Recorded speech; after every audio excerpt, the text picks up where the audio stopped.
Hello అండి, అందరికీ నమస్కారం. మీరు చూస్తోంది వెరిఫైడ్ ప్రాపర్టీస్. 100 గజాల్లో ఇల్లు కావాల్సిన వాళ్ళకి చాలామంది అడుగుతున్నారు. వాళ్ళ కోసం వచ్చేసింది. దీని వెడల్పు 20, పొడవు 45.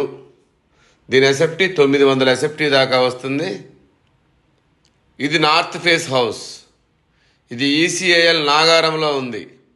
మెయిన్ రోడ్డుకి జస్ట్ 1 కిలోమీటర్ దూరంలో.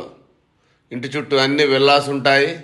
దగ్గరలో స్కూల్స్, కాలేజెస్, మాల్స్, హాస్పిటల్స్ అన్నీ ఉంటాయి నియర్ బై. ఈ బడ్జెట్లో ఎక్కడా ఇళ్ళు లేవు కాబట్టి 100 గజాల ఇల్లు 55 లక్షలే చెప్తున్నాము. నెగోషియేషన్ కూడా ఉంటుంది. ఒక్కసారి ఈ బడ్జెట్లో ఉన్న వాళ్ళు వచ్చి చూడండి, మీకు 100% నచ్చుతుంది. చెర్లపల్లి రైల్వే స్టేషను ఒక 4 కిలోమీటర్స్ ఉంటుంది. ఈసీఏఎల్ 7 కిలోమీటర్స్ ఉంటుంది.